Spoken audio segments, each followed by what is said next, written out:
A pretty wit, I want. A pretty, pretty wit.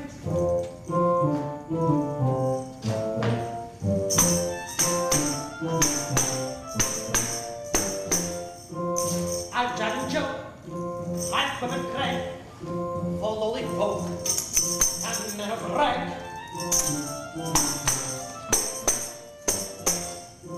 I climb my crop, and no fear, but aim my shot at Prince of Peer. And here, oh Prince, and Prince of Peer, I aim my shot, and no fear.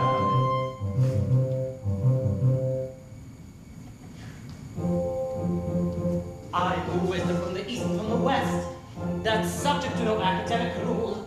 You can find it in the cheering of a jest, or distilled from the folly of a fool.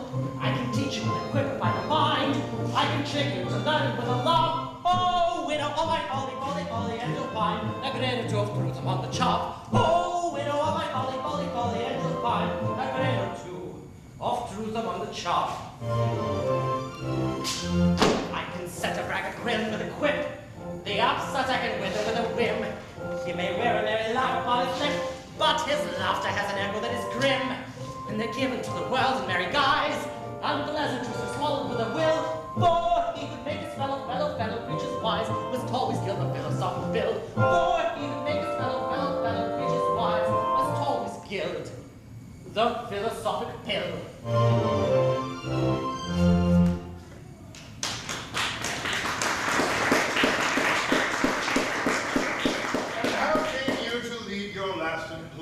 Why, sir, it was in this wise.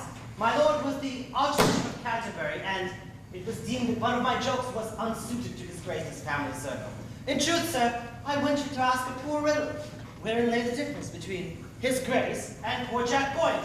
His grace was pleased to give it up, sir, and thereupon I told him that whereas his grace was paid 10,000 a year to be good, poor Jack Boyd was good, for nothing.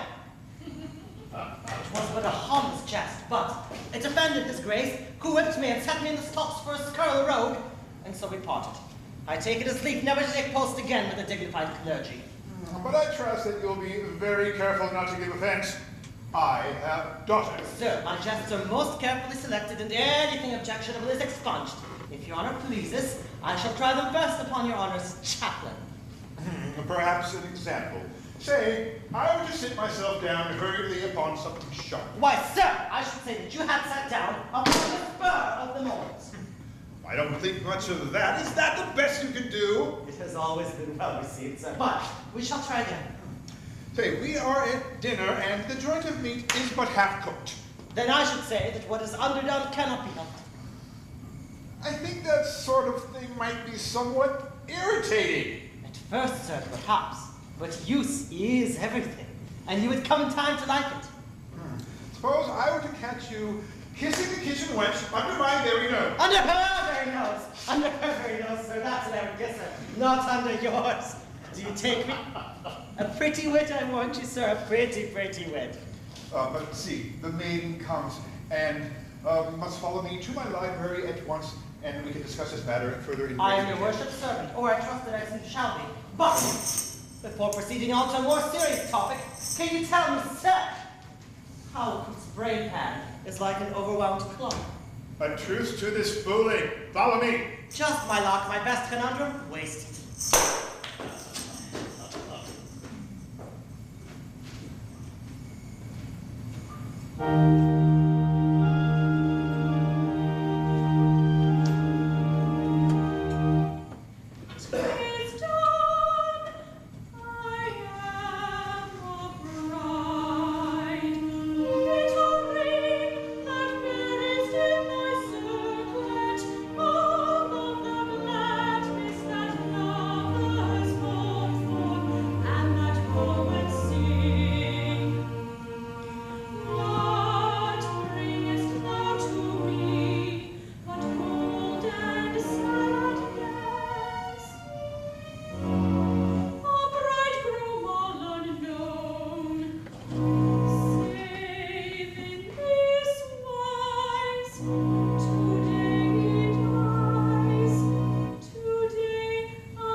dying man and is confessing to be closeted alone with a strange singing girl. I would fain have espied them, but they stopped up the keyhole. My keyhole! Wilfred, and alone. Now, what could he have wanted with her? That's what puzzles me. Now to get the key from him.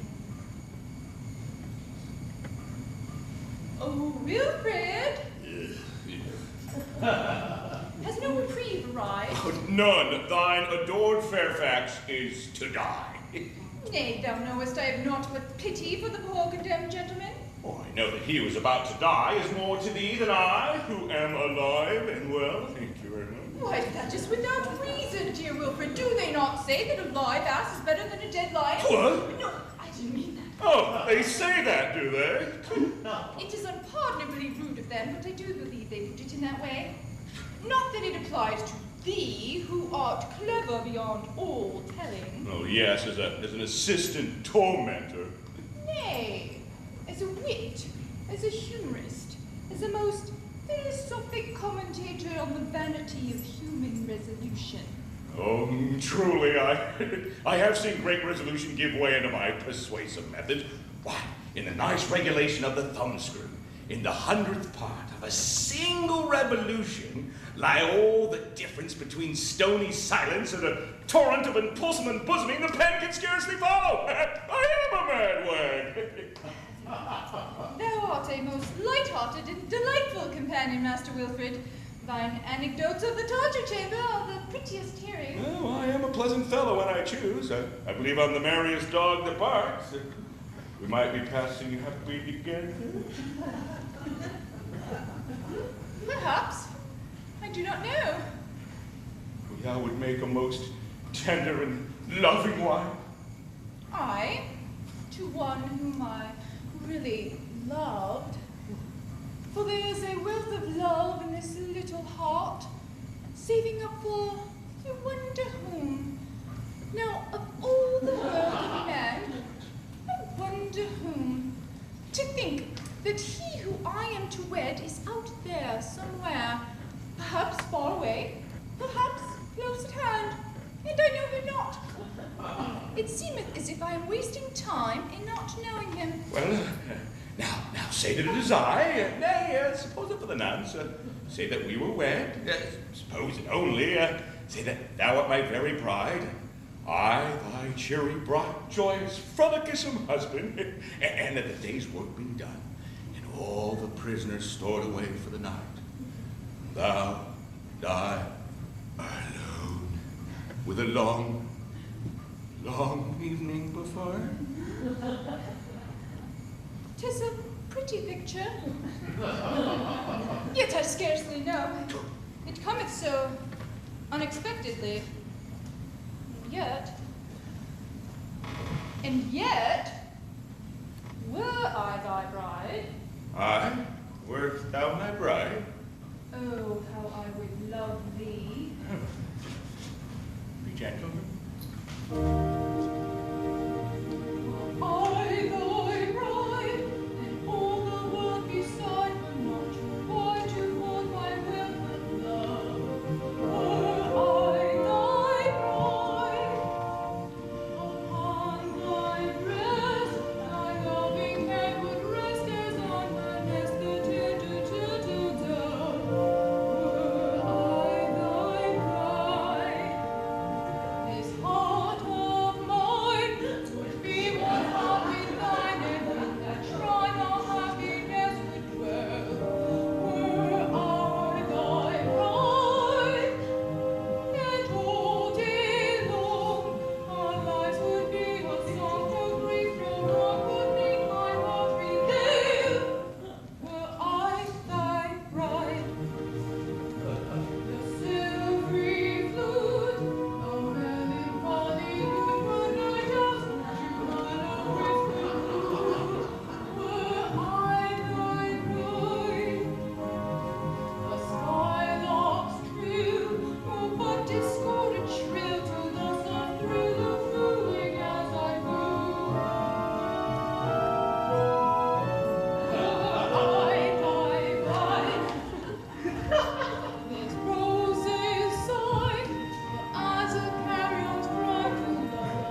wooed. Oh, I should be no mean judge of wooing, seeing that I've been more hotly wooed than most men. I've been wooed by maid, widow, and wife. I've been wooed boldly, timidly, tearfully, shyly, by direct assault, by suggestion, by implication, by inference, and by innuendo. But this wooing is not of the common order. It's the wooing of one who must needs woo me, if she died for it.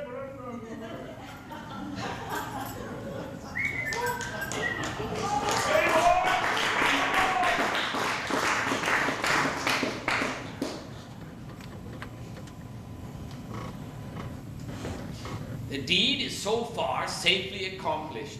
The sly boots, how she wheedled him. One ninny is a love-sick man. He is as a lute to woman's hands. She plays on him whatever tune she will. But the colonel comes. If faith, he's just in time for the yeoman parade for his execution in 2 minutes. My good and kind friend, thou runnest a grave risk for me. Nay, sir, no risk. I'll warrant that none here will recognize you.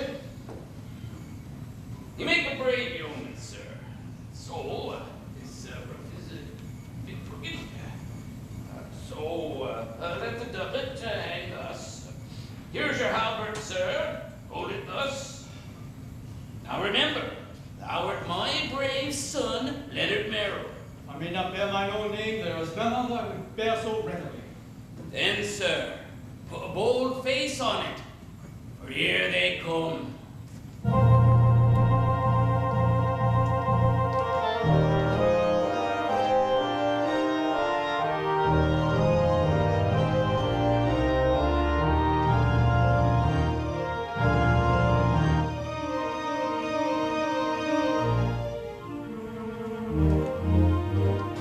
Tower warders, nursed in war's alarms, suckled on gunpowder and weaned on glory. Behold, my son, whose all subduing arms have formed the theme of many a song and story. Forgive his aged father's pride, nor cheer his aged father's sympathetic tear.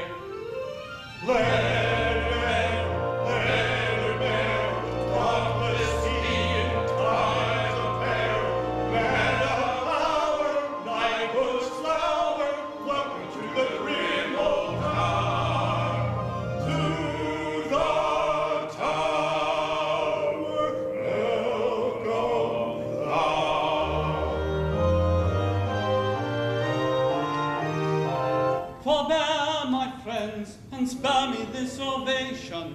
My house more claim to such consideration.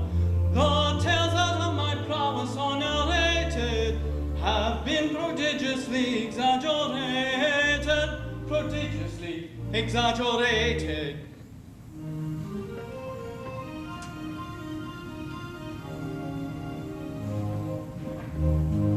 Didst thou not, O Leonard Meryll, standard lost in last campaign, rescue it at deadly peril, bore it safely back again?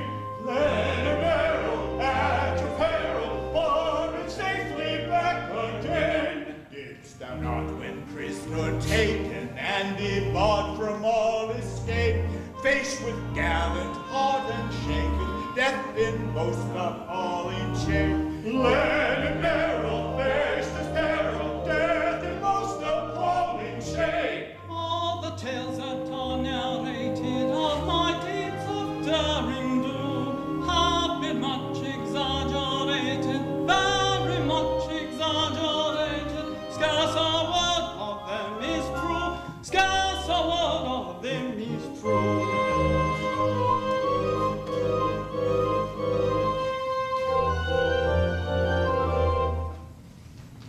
Leonard!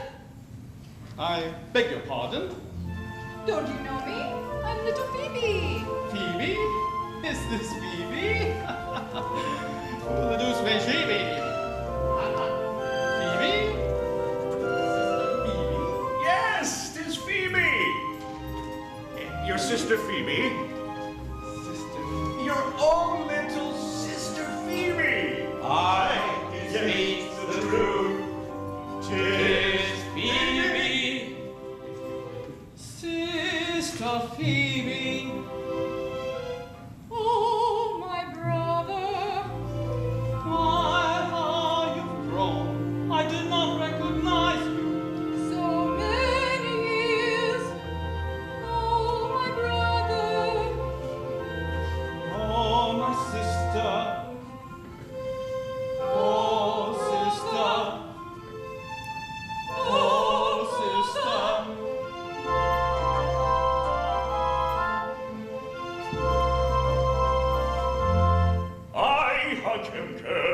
there are three thou may hug, thy father and thy brother and myself.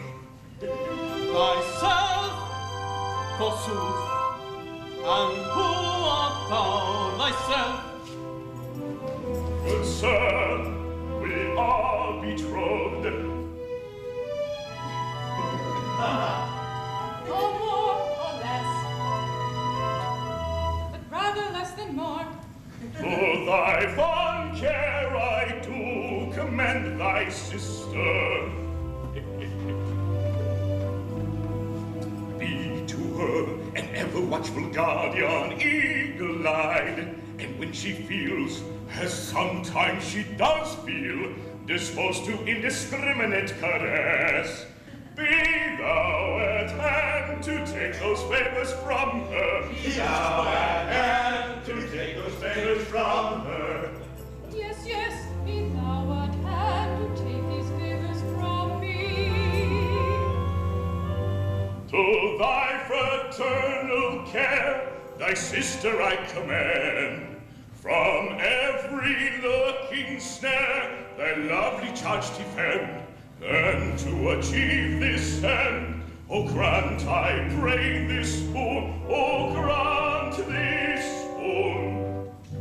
She shall not quit thy side from morn to afternoon, from afternoon to night, from 7 o'clock to 2, from 2 to eventide, from dim twilight to 11 at night, from dim twilight to 11 at night. She shall not quit thy side. From morn to afternoon, till afternoon, till 11 at night, she shall not quit thy side. So amiable I've grown, so innocent as well, that if I'm left alone, the consequences fell. No more you can foretell, so grant I pray this boon, oh grant this boon. I shall not quit thy side from morn to afternoon, from afternoon to night, from 7 o'clock to 2, from 2 to eventide, from dim twilight to 11 at night, from dim twilight to 11 at night. I shall not quit thy side. From morn to afternoon, till afternoon, till 11 at night, she shall not quit thy side.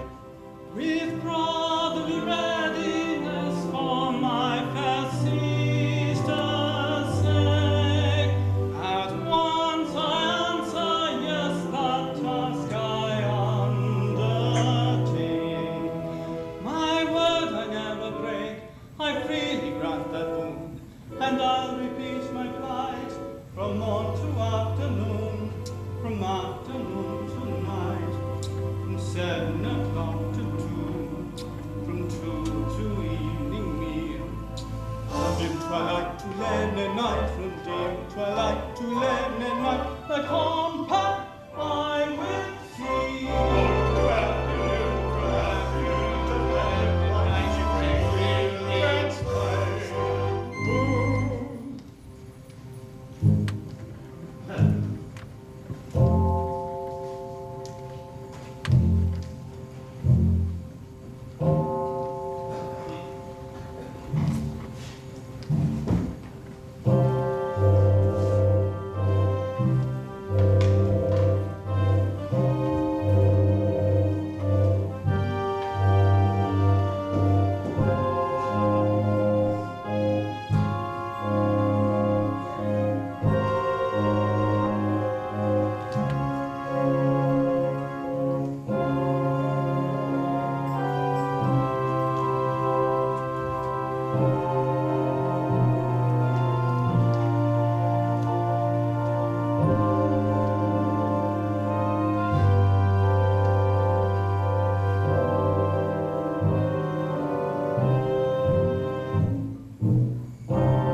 I shall forfeit thee instead. My lord, I did not set him free. I hate the man my rival be. The prisoner gone, I'm all again. I shall forfeit thee instead. Who could have helped him to escape? My lord, I did not set him free. Indeed, I can't imagine who. I've no idea, nor have you. Of his escape, no trace of look. Enchantment must have been at work. Indeed, I can't imagine who. I've no idea, nor have you. Oh, woe is you! You may wish to think, yes, woe is me, I rather think. Woe is me, I rather think. Yes, woe is me, I rather think. Debitite, honest bride, I'm left alone bereft. Yes, woe is me, I rather think. Woe is me, I rather think. Yes, woe is me, yes, woe is me, yes, woe is me.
Dungeon of stone, all are in vain. Prisoners flown. Spite of ye all, he is free, he is free. Whom do ye ward, pretty warders are ye? Pretty warders are ye. Whom do ye ward? Spite of ye all, he is free, he is free. Whom do ye ward, pretty warders are ye?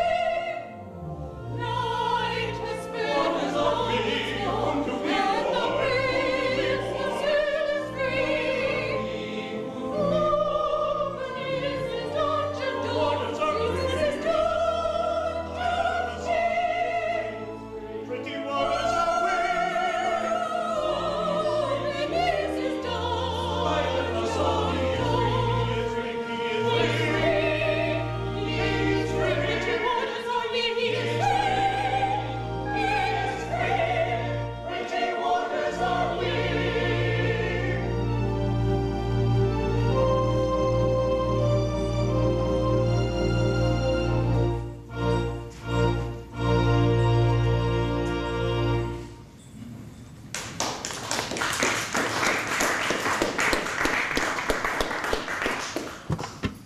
The Merry Justice of Hugh Ambrose, number 7,863. The poor wit and the rich counselor. A certain forward, being a hungered, didst meet the rich counsellor. Marry, fool, quoth the counsellor, whither away? In truth, said the poor wag, in that I've eaten naught in 2 days, I do wither away, and that right rapidly. The counsellor laughed hugely and gave him a sausage. That counsellor sounds easier to please than my new master, the lieutenant. I should like to take post under that counsellor. Ah, 'tis but melancholy mumming. And poor, heartbroken, jilted Jack Point needs turn to Hugh Ambrose for the original light humour. Ah, Master Point. Ha! Friend the jailer. Jailer that was. Jailer that never shot me more. Jailer that jailed not, or the jail, if jail he did so, unjailily that was but jerry jailing, or jailing in duck. The no joke to him who through his unjailer-like jailing did so jeopardize his jailership. Come, take heart. Wink, smile, twinkle, be merry. Thou tormentor who tormentest none, thou racker that rackest not, thou teacher out of place. Come, take heart, be merry as I am. Sire. Oh, it's well for thee to laugh. Thou hast a good post and hast cause to be merry. Cause? Have we not all cause? Is the world not a big butt of humor into which all who will may drive a gimlet? See, I'm a salaried wit, and is there aught in nature more ridiculous? A man who must be merry or he will be whipped, who must rejoice lest he starve, who must quip you, crank you, rack you, riddle you, joke you, jibe you, from hour to hour, from day to day, from year to year, lest he wither away, perish, pine, starve, and die. Why, when there's naught else to live at, I left myself to ache for it. I've often thought a jester's calling would suit me to a hair. Thee, suit thee, thou death's head and crossbones. Oh, I have a pretty wit, a light, airy, joysome wit, spiced with anecdotes of prison cell and torture chambers. Oh, a very delicate wit. And I've tried it on many a prisoner, and there have been some who smiled. Now, it's not easy to make a prisoner smile. Besides, it should not be difficult to be a good jester, seeing that thou art one. Difficult? Nothing easier, nothing easier. Attend and I will prove it to thee.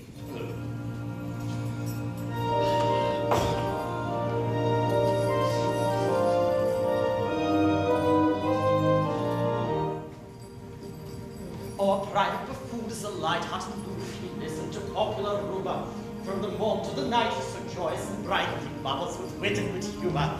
He's so quaint and so terse, both in prose and in verse, and no people forgive his transgression. There are one or two rules that all family fools must observe if they love their profession. There are one or two rules, half a dozen maybe, that all family fools of whatever degree must observe if they love their profession. If you wish to succeed as a jester, you need to consider each person's auricular, for what's all right for being my scandal I see, for C is so very particular, and though D may be dull, F is very thick skull is as empty of brains as a ladle, while F is F sharp, and he'll cry with a carp that he's known your best joke from his cradle.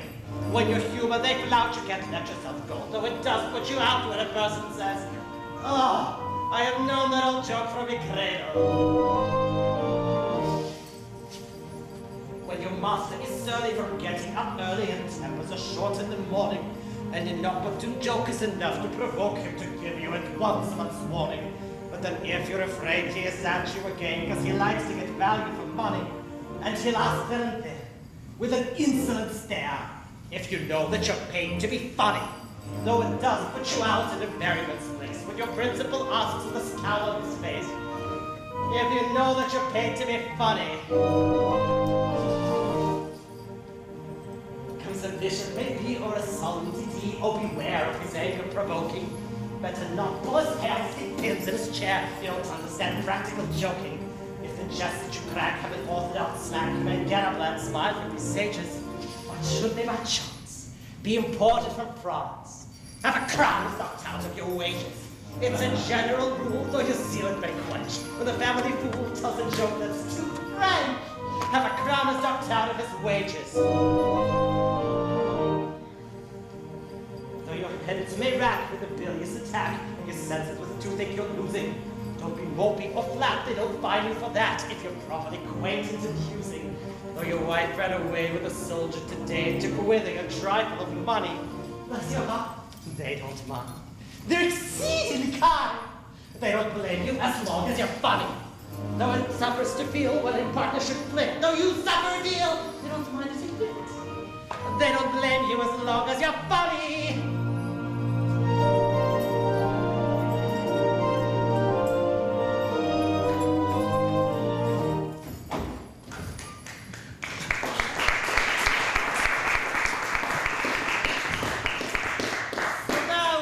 Chester, eh? Aye! Now listen. My sweetheart, Elsie Maynard, was wed to this Fairfax half an hour ere his came. Oh, she did well. She did nothing of the sort, so hold that peace and repent. While he liveth, she is dead to me and I to her. So, my jibes and jokes notwithstanding, I'm the saddest and sorriest dog in England. Oh, thou art a very dull dog indeed. Now, listen. If thou wilt swear that thou didst shoot this Fairfax while he was trying to swim across the river, it needs but the discharge of an arquebus on a dark night. Then I will make thee the very Archbishop of Justice, and that in 2 days' time. What sayest thou? I am to lie? Possible. But thy lie must be a lie of circumstance, which I will corroborate with the testimony of eyes, ears, and tongue. I will teach thee all my own original songs, my own self-constructed riddles, my own ingenious paradoxes. Nay, I will reveal to thee the source from whence I get them. Now what sayest thou? Well, I say if it be but a lie thou wantest of me, I hold it cheap enough, and I say yes, it's a bargain.